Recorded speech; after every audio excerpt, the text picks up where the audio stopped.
देखिए, परमाणु युद्ध का डर और किम ट्रिगर, अभी तक जितने भी वॉर फ्रंट है अभी कहीं पे भी अभी न्यूक्लियर वेपन यूज नहीं हुआ, लेकिन सबसे ज्यादा अगर कहीं पे न्यूक्लियर वेपन यूज होने का डर है तो वो यही फ्रंट है। उत्तर कोरिया ने अमेरिका को सीधी चेतावनी दी है, अमेरिकी न्यूक्लियर बॉम्बर को तबाह करने की धमकी दी है। कोरियाई प्रायद्वीप में युद्ध हुआ तो अमेरिकी बॉम्बर पहला निशाना होंगे। दक्षिण कोरिया में अमेरिका ने अपना B-52 बॉम्बर डिप्लॉय किया है जो न्यूक्लियर वॉरहेड तक ले जाने में सक्षम है। अमेरिका के F-22 और F-16 विमान भी यहां पर मौजूद हैं। अमेरिकी मूवमेंट को उत्तर कोरिया ने परमाणु युद्ध भड़काने वाला कहा है।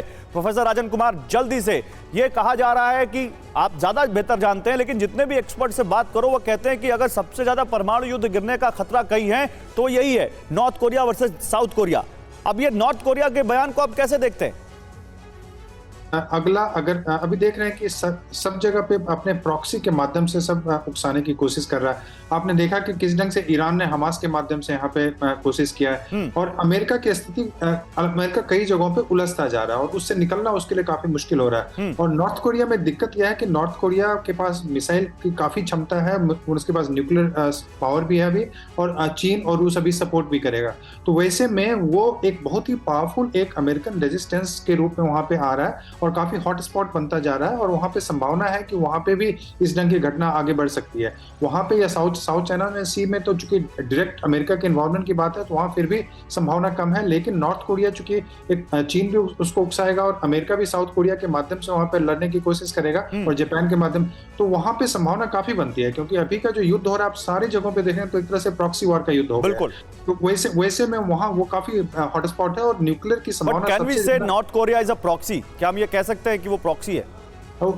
चीन और रूस का प्रॉक्सी मैं बोल रहा हूँ। चीन और रूस का प्रॉक्सी, ओके। चलिए, ये बड़ी बात कही आपने, बहुत बड़ा मैसेज दिया आपने यहाँ पर। लेकिन मैं एक यहाँ बड़ी खबर दिखाना चाहता हूँ, हम एक और वो खबर गाजा से जुड़ी हुई है। गाजा पर कब्जा शुरू। देखिए, गाजा पर कब्जा शुरू कैसे, आइए आपको दिखाता हूं। हमास ने इजराइल पर बड़ा हमला किया, गाजा पट्टी से दागे हैं कई रॉकेट। हमास फिर रॉकेट दाग रहा है। गाजा के एक शख्स ने नजदीक से बनाया हमले का वीडियो। ये वीडियो देखिए, गाजा के एक शख्स ने बनाया है। ये हमला गाजा पट्टी से हो रहा है, हमास का हमला है। इजराइल पर फिर से रॉकेट दाग रहा है हमास। एक शख्स ने इस हमले का वीडियो बनाया।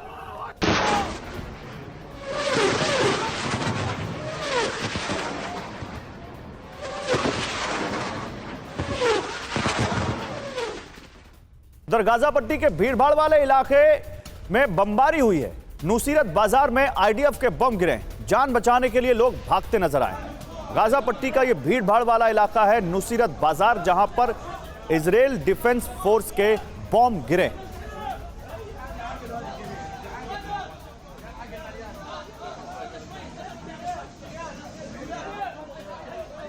उधर वेस्ट बैंक के जनीन में इजराइल की एयर स्ट्राइक। वेस्ट बैंक के जनीन में इजराइल ने एयर स्ट्राइक की है। अल अंसारी मस्जिद पर बमबारी का दावा है। हमले में 2 फिलिस्तीनियों की मौत हो गई है और कई लोग घायल हुए। तो वेस्ट बैंक का इलाका जहां पर बमबारी हुई।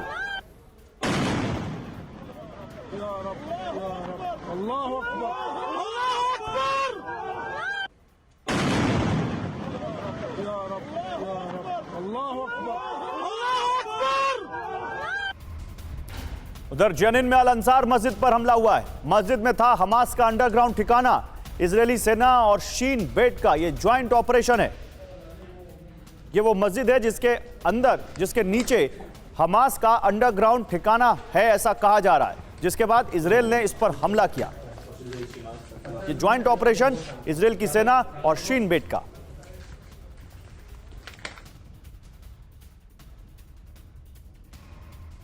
एक और बड़ी खबर, किसी भी वक्त शुरू हो सकता है गाजा पर ground operation. Israeli defence force ने शुरू किया अभ्यास। ग्राउंड अटैक के लिए खास ट्रेनिंग शुरू हो गई है। मंजूरी मिलते ही गाजा पट्टी में एंट्री करेंगे इजराइल के सैनिक।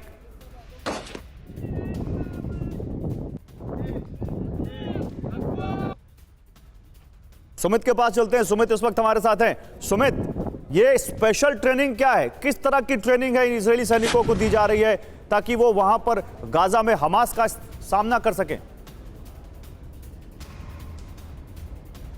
देखिए गौरव, लगातार आईडीएफ को ये ग्रीन सिग्नल तो मिल गया था। आपको याद होगा कि 2 दिन पहले नेतन्याहू ने विजिट किया था और आईडीएफ की तरफ से बयान आया था कि हमको ग्रीन सिग्नल मिल चुका है। लेकिन अब तैयारी, जैसे स्पेशल ट्रेनिंग आपने बताई, वो तैयारी चल रही है अर्बन वॉरफेयर से ज़्यादा उस टनल्स के अंदर वॉरफेयर करने की या फिर उस पर ऑपरेशंस करने की, क्योंकि एक वो ऐसी अंधेरी गली है या फिर एक अंधेरी ऐसी जगह है जहाँ पर अब तक किसी सेना ने किसी ने भी ऑपरेशन नहीं किया। यहाँ तक कि इजराइल की सेना को भी उसमें ऑपरेशन करने का स्पेशलाइजेशन नहीं है। तो ऐसे में जब गाजा पट्टी के अंदर बहुत क्लोज बैटल होगी, क्योंकि वहां पर देखिए कितनी ज्यादा घनी आबादी है, जब ऐसी जगहों के अंदर इजराइल की सेना अंदर घुसेगी तो कैसे हैंडल करना है, कैसे अपने आप को बचाना है और कैसे उस जगह कम कैजुअलिटीज हो, इसका ध्यान रखना है, ऑपरेशन को सक्सेसफुल अंजाम देना है, ये सारे ध्यान रखे जा रहे हैं। इसी वजह से स्पेशल ट्रेनिंग की जा रही है। आप देखिए कि कल भी जब मैंने आईडीएफ के एक मेजर से बात की थी जिसने गाजा के आसपास से हमास के वो वेपन से कैप्चर किए थे, तो उन्होंने कहा कि कई ऐसी माइंस हैं, कई ऐसे मैग्नेटिक माइंस हैं जो हमको, जब हमने बरामद की तो हमको लगा कि ऐसे माइंस तो हमारे लिए भी एक सरप्राइज था कि हमास के पास ऐसे इक्विपमेंट आ गए हैं, सोफिस्टिकेटेड इक्विपमेंट। तो निश्चित तौर पर इजराइल की सेना ये जानती है कि हमास भी वेल इक्विप्ड है, उसके पास जो ट्रेनिंग उसको पिछले 1 साल से मिल रही थी वो उसने खासा उनको तैयार कर दिया। तो ऐसे में कम कैजुअलिटीज हो, कम रिस्क हो, ऐसे ऑपरेशंस को अंजाम देना, इसी बात की ट्रेनिंग लगातार इजराइल की सेना ले रही है। ठीक है, आप रहिए सुमित मेरे साथ। इस बीच गाजा बॉर्डर पर हलचल बढ़ गई है। सुमित, गाजा बॉर्डर पर हमारे साथ हैं। गाजा बॉर्डर पर हलचल बढ़ गई है, इजरायली फोर्स आगे बढ़ने को तैयार है, सैकड़ों टैंक्स के साथ वहां पर हमला होगा, हमास के ठिकानों को निशाना बनाएंगे, ये इजरायल कह रहा है। गाजा बॉर्डर पर हलचल बढ़ गई है। एक तरफ इजरायल की फोर्सेस ट्रेनिंग ले रही हैं कि गाजा का जो वहाँ जिस तरह से वहाँ गाजा का जो इकोसिस्टम है या गाजा में जिस तरह से अंधेरी गलियां हैं, गाजा में जिस तरह से उनके सामने टनल्स होंगी, उनको कैसे निपटा जाए। इस बीच गाजा बॉर्डर पर हलचल भी बढ़ गई है। आपको क्या लगता है जनरल बख्शी, क्या ये इजरायल के लिए यही सबसे बड़ी चुनौती है कि जो हॉस्टेजेस हैं उनको छुड़ाना और गाजा के अंदर घुसकर ऑपरेशन करना? हाँ, देखिए, मैं बताना चाहता हूं कि सबसे बड़ा कंस्ट्रेंट जिसके चलते अभी तक इजराइल ने ग्राउंड इन्वेजन नहीं की है वो है कि 210 के करीब उनके जो हॉस्टेजेस हैं वो हमास के हाथ में हैं। अगर वो अटैक करते हैं तो उनको वो गला रेत देंगे, उनको मार डालेंगे। बहुत कम चांसेस है उनके बचने की। क्वातार जो है इस वक्त बातचीत कर रहा है उनको छुड़वाने की। इजराइल की कोशिश रहेगी कि हमले के पहले वो छुड़वा दे इन लोगों को, ठीक है। कोई ना कोई प्रयास करे जिससे ये या तो छूट जाए, कुछ छूट जाए, ताकि वो जो अपने लोगों का रिस्क है, एक एक जान इजराइल के लिए कीमती है। बिल्कुल बिल्कुल। अगर नहीं होता तो उनको शायद स्पेशल फोर्सेस ऑपरेशन लॉन्च करना पड़ेगा और स्पेशल फोर्सेस ऑपरेशन को वो कंबाइन करेंगे ग्राउंड असॉल्ट के साथ। दूसरी बड़ी चुनौती जिसने आपने बड़ा सही पॉइंट आउट किया कि अर्बन वॉरफेयर।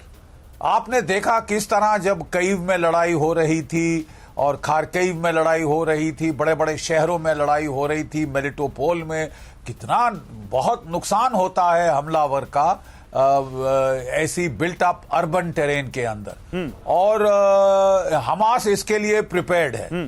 तो इजरायली फोर्स को नुकसान तो उठाना पड़ेगा। और जैसे आप बता रहे हैं, उन्होंने कोई 1000 किलोमीटर तो टनल बना ली है नीचे। इन टनलों को ढूंढना, टनलों के अंदर घुस के लड़ना, ये बहुत लास्ट जब ये किया गया था, ये वियतनाम में ही किया गया था, जब वो टनल्स के अंदर घुस के लड़ाइयां करनी पड़ी थी। और नतीजा हमको उसमें मालूम भी है, अमेरिकन को काफी नुकसान हुआ था, क्योंकि जिसने टनल, नतीजा उनको मालूम है, जिसकी जो टनल बनाता है वो टनल के लेआउट को जानता है। जो बाहर से घुस रहा है उसके लिए काफी बड़ा जोखिम और खतरा है। ठीक है, अब यही तो देखना है कि इजरायल इस चुनौती से कैसे पार पाता है। लेकिन इजरायल के जो इरादे हैं, इजरायल जिस तरह से यहां पर बयान दे रहा है, वो बहुत ज्यादा अग्रेसिव है।